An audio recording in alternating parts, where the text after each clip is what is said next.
Hello, everybody, and welcome. My name is Laigha, also known as the Accessible Media Maven. On this channel, we talk about disability, chronic illness, and occasionally other social media platforms, which is what we are talking about today. I just want you to know that when I'm filming this, it is about 8:30 in the morning on January 20th, which means Donald Trump will be president in about 2.5 hours.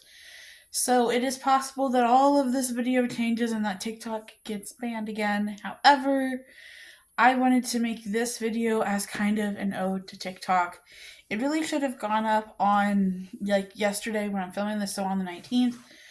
But honestly, I just had so many other things and I had such a content library that I was like, I will film this on inauguration day. I just want to talk about TikTok because I really do think that TikTok is one of those things that I'm not exaggerating when I say it changed the trajectory of my life. I don't think I would be here sitting in front of a ring light talking to you guys if not for TikTok, and I wanted to really honor the place that TikTok has had in my life. I don't really create on TikTok anymore, but I want to. I actually think that now that I have this standing ring light / tripod, I think it'll be easier for me to create on TikTok because one of my problems is that just trying to get the lighting right and everything, because I live in an apartment where there's no light in the bedroom, so it's kind of tricky. And while I don't create on TikTok or really use TikTok that much, I will say that I do watch other videos that are on TikTok related platforms, or they're not run by TikTok, but they're other short videos. So my YouTube, Instagram, Facebook, and apparently LinkedIn now has short videos. It blew my mind. But I use each one of those platforms for a different thing. And over on TikTok, I primarily use TikTok for disability related content. And I think that's really where we take our aim. So when I started creating on TikTok, it was 2021. It was I think it had been popular in 2020, but in 2021 was when I started. It was after a female city council member had been sworn into the West Burlington City Council, and I thought that I was going to create content which teased my content for the Hawkeye. However, I very quickly started making disability related content and talking about my experience living with disability. I made great friends like Heather and Lou, and overall, I want to say that TikTok really did 3 big things for me, and I want to go over each of them in depth. And I want to spend a little bit of time of each of them because I think that what TikTok did for my life is just amazing and incredible. And I just want to say that I'm not a full-time content creator. I don't hardly make videos on TikTok. What TikTok gave me were soft skills. What TikTok gave me were things that improved my life personally, but not professionally. So while there are a lot of content creators who at TikTok absolutely changed their life, TikTok is how they met their spouse. TikTok is how they pay their bills. TikTok is how they are writing a book or how they got a job. Just like with my Why I Still Post for 25 Subscribers video, I wanted to make this video to talk about the benefits that someone who just casually posts on TikTok got from posting on TikTok. I do want to say that TikTok is, for me, sometimes a bit of a reminder about the worst time in my life. If you don't know, I started posting on TikTok literally a month and a half before I became diagnosed with diabetes, and I had a huge medical emergency. I actually had a goal to post on TikTok every single day, and I think it lasted up until that. And then I was just kind of dealing with depression and dealing with not knowing how I felt about things. I may actually start posting on TikTok again because I have a whole bunch of goals that I want to do, and some of those goals probably involve TikTok. So the first thing that TikTok did was it gave me confidence. And what I mean by that is that I remember the first time that I showed these videos to Stefan, who you may know I worked with for about a month on YouTube.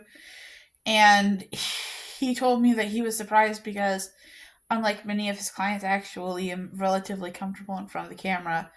And that's because I didn't used to be comfortable in front of the camera, but TikTok gave me that because with TikTok for the first time, I didn't really have a choice of doing pictures or whatever because I was talking about my life and my art. My art, I mean, my journalism and eventually my disability. So I couldn't just hide behind Minecraft. I couldn't hide behind beauty products. I couldn't hide behind anything. I just had to be me. I had to talk. And if you saw my very interesting hairstyle where I was trying to copy Jessica out of the closet's hairstyle, that those were the days, man. Those were the days when I would wrap my hair up because I didn't know how to do the curly girl method and I wasn't comfortable with straight hair. And so I would curl my hair and have these very, very weird, do these pin girls and just have this very, very weird stuff. Um, and I think that this gave me the confidence of every morning I was getting ready. And now today, I mean, I did put a shirt on, but I don't have makeup on. I kind of just finger combed through my hair. It gave me the confidence to be okay with being in front of the camera, and I would not have this YouTube channel. And honestly, I don't think I would have my current job if I didn't have YouTube. I didn't show them my YouTube or anything, but with talking in front of the camera and being comfortable talking in front of the camera, I'm now more comfortable talking in front of people. Talking in front of people was a struggle that I've had for literally my entire life. I always felt insecure. If you've seen my body dysmorphia video, I think that that was a big part of it. And by talking in front of the camera, it kind of forced me to be more comfortable to say, okay, Laigha, if you want to get this message out, then you have to make an attempt. You have to try. And try I did because here we are, 80 some YouTube videos later, probably 60 some TikToks later, and I'm much more confident than I was in the beginning. Rolling into that, TikTok also gave me the inspiration to do YouTube again. I had sworn off YouTube because I thought that it was too stressful of a platform. And for me, TikTok, at that time, TikTok was very chill, not as polished as it is, and I felt so nervous about doing YouTube. To me, YouTube was this thing where all these creators were really professional. There were no more quirky girls on YouTube. There were no more, like, all the things that I grew up with that made YouTube feel relatable wasn't there anymore, and I felt that way on TikTok. So I went over to TikTok and I started creating, and eventually I just found that I didn't have enough time. 3 minutes was not enough time. I think I made this vlog, this was before 10-minute videos, so I had to make this vlog in 3 parts. And I was just like, I'm going to make a YouTube channel. And that's when I made my YouTube channel and my first video. The target run gone awry. And now look what it's blossomed into. It's blossomed into 65 subscribers. It's blossomed into 80 videos. It's blossomed into literally thousands of views on YouTube. The next thing that TikTok did was that it gave me ownership of my disabilities. My disabilities were always something that I tried to hide or pretend like they didn't happen. I would go to job interviews without my walker. I hid the fact that I have autism. And even though I can sometimes be critical of the autism community on TikTok, and even though I can sometimes be critical of a world where people are self-diagnosing, watch the self-diagnosing video if you want to hear more about that, I do think that overall the TikTok disability community is a net positive. Certainly it's a net positive in my life because for the first time I didn't feel so alone. I wouldn't necessarily attribute having a diagnosis of hypermobility disorder to TikTok. I would more attribute that to chronically Jackie and to a doctor that I saw at Mayo Clinic. But it's been a time. It's been a time. TikTok also just kind of gave me an outlet to be creative, I talked about briefly before, I got up every single morning and I filmed a TikTok. And that was great. I would get on and I would just watch for inspiration. And then when I found inspiration, I would post. Honestly, I might start posting on TikTok again just because TikTok, it feels like more free. It feels like you can be super polished and interesting, but you can also just be real and be who you are. And that's really what I love about TikTok. And honestly, I think that that is part of what some people love about TikTok, that people just are who they are. And I mean, don't get me wrong, I definitely still had a ring light and I was definitely putting my hair together and all that stuff. But overall, I think that TikTok just gave me a lot of ability to express myself creatively and let me be who I am for other people, for the internet, which is something that I had always wanted to do. I had always wanted to have the confidence to post regularly on YouTube. It wasn't even about having a job, it was just about doing something as a creative outlet. As you know, I like to make videos, I like to film videos, and I like to edit videos. And that was always a passion of mine, but I was always afraid to do it. I had multiple iterations of YouTube channels. Like I said, channels where I hid behind Minecraft, or I hid behind pictures of other people, or I hid behind a question mark symbol. And TikTok was the first time where I couldn't do that because that really wasn't a thing in the TikTok areas that I was on. It was no matter what you looked like, you were on there posting about you. And it felt very refreshing. And it was also the first time in my life that I had posted regularly on something and I didn't have trolls. I didn't have people talking about wanting to, do bad things to me in some type of joking manner, which was really disturbing to me.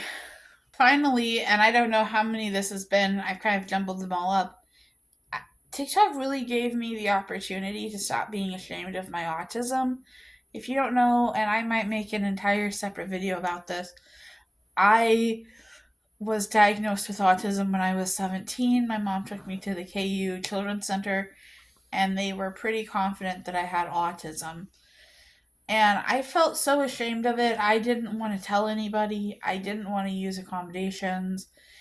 I felt like, well, I made it 17 years without accommodations, so why do I need them now?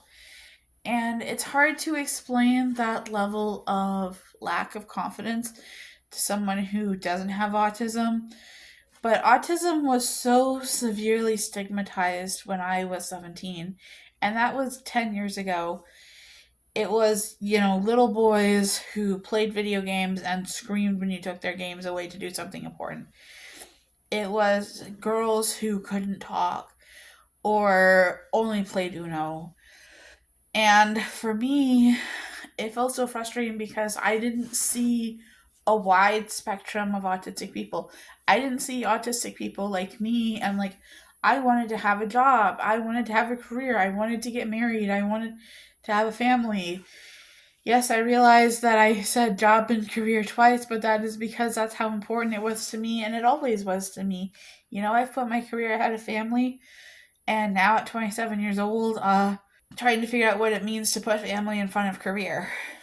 But if you didn't really exist online in 2014, you can't really imagine how much uh, this just was not a thing in 2014, how badly stigmatized autism was. And while I definitely think that autism stigma still exists, and I would fight anyone who says that it doesn't exist at the same level because we have really spread awareness and acceptance. And while we're not perfect, we're not where we need to be, we are definitely a lot better than where we used to be.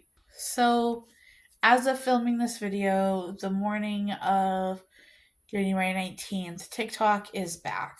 So I woke up in the middle of the night, TikTok was gone, and then I started seeing people saying that TikTok was back. And I got on and TikTok was back. Well, I guess TikTok was gone on the 19th. And then here on the 20th, it was back. And I made a YouTube video saying, hey, let's not forget that Donald Trump didn't save TikTok. Donald Trump got TikTok banned and then felt remorse about it and brought it back. TikTok is such an amazing and important platform. And while I understand that some people may find it annoying or not like it, those people express their opinions on other platforms. Like, they're like, oh, TikTok isn't important, but YouTube is, or Facebook is. And like, these are people who are willing to sue these companies over free speech. So they know how important TikTok is. And I just hope that if you are on YouTube or TikTok and that you just enjoy your platforms, and we have a right to freedom. And all I'm going to say is that freedom is constantly under attack by everyone from all sides. And as long as we can fight back against those attacks, I think that that is the most important thing, because these platforms gave us something that was never possible before. These platforms give us a look into other people's lives. They let us see what other people are going through, and when you see what other people are going through, it breaks down barriers and creates bonds. All right, bye, guys.